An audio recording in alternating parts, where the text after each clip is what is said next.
This is Genesis chapter 19 from the Life Application Study Bible New International Version. The two angels arrived at Sodom in the evening, and Lot was sitting in the gateway of the city. When he saw them, he got up to meet them and bowed down with his face to the ground. "My lords," he said, "please turn aside to your servant's house. You can wash your feet and spend the night, and then go on your way early in the morning." "No," they answered, "we will spend the night in the square." But he insisted so strongly that they did go with him and entered his house. He prepared a meal for them, baking bread without yeast, and they ate. Before they had gone to bed, all the men from every part of the city of Sodom, both young and old, surrounded the house. They called to Lot, "Where are those men who came to you tonight? Bring them out so that we can have sex with them." Lot went outside to meet them and shut the door behind him and said, "No, my friends, don't do this wicked thing. Look, I have two daughters who have never slept with a man.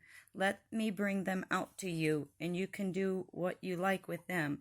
But don't do anything to these men, for they have come under the protection of my roof." "Get out of our way," they replied. "This fellow came here as a foreigner, and now he wants to play judge. We'll treat you worse than them." They kept pressuring on Lot and moved forward to break down the door, but the men inside reached out and pulled Lot back into the house and shut the door. Then they struck the men who were at the door of the house, young and old, with blindness, and they could not find the door. The two men said to Lot, "Do you have anyone else here, sons-in-laws, sons or daughters, or anyone else in the city who belongs to you? Get them out of here, because we are going to destroy this place." The outcry to the Lord against its people is so great that he has sent us to destroy it. So Lot went out and spoke to his sons-in-law, who were pledged to marry his daughters. He said, "Hurry and get out of this place, because the Lord is about to destroy the city." But his sons-in-law thought he was joking. When the coming of the dawn, the angel urged Lot, saying, "Hurry, take your wife and your two daughters who are here, or you will be swept away when the city is punished." When he hesitated, the men grasped his hand and the hands of his wife and of his two daughters and led them safely out of the city, for the Lord was merciful to them. As soon as they brought them out, one of them said, "Flee for your lives, don't look back, and don't stop anywhere in the plain. Flee to the mountains, or you will be swept away." But Lot said to them, "No, my lords, please. Your servant has found favor in your eyes, and you have shown great kindness to me in sparing my life. But I can't flee to the mountains. This disaster will overtake me, and I'll die. Look, here is a town near enough to run to, and it is small. Let me flee to it. It is very small, isn't it? Then my life will be spared." He said to him, "Very well, I will grant this request too. I will not overthrow the town you speak of, but flee there quickly, because I cannot do anything until you reach it." That is why the town was called Zoar. By the time Lot reached Zoar, the sun had risen over the land.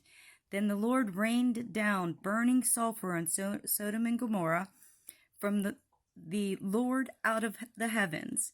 Thus he overthrew those cities in the entire plain, destroying all those living in the cities and also the vegetation in the land. But Lot's wife looked back, and she became a pillar of salt. Early the next morning, Abraham got up and returned to the place where he had stood before the Lord. He looked down toward Sodom and Gomorrah, toward all the land of the plain, and he saw dense smoke rising from the land, like smoke from a furnace. So when God destroyed the cities of the plain, he remembered Abraham and brought Lot out of the catastrophe that overthrew the cities where Lot had lived. Lot and his two daughters left Zoar and settled in the mountains, for he was afraid to stay in Zoar. He and his two daughters lived in a cave. One day the older daughter said to the younger, "Our father is old, and there is no man around here to give us children, as is the custom all over the earth. Let's get our father to drink wine and then sleep with him and preserve our family line through our father." That night they got their father to drink wine, and the older daughter went in and slept with him. He was not aware of it when she lay down and when she got up. The next day the older daughter said to the younger, "Last night I slept with my father. Let's get him to drink wine again tonight, and you go in and sleep with him so we can preserve our family line through our father." So they got their father to drink wine that night also, and the youngest daughter went in and slept with him. Again, he was not aware of it when she lay down or when she got up. So both of Lot's daughters became pregnant by their father. The older daughter had a son, and she named him Moab. He is the father of the Moabites of today. The younger daughter also had a son, and she named him Ben-Ammi. He is the father of the Ammonites of today.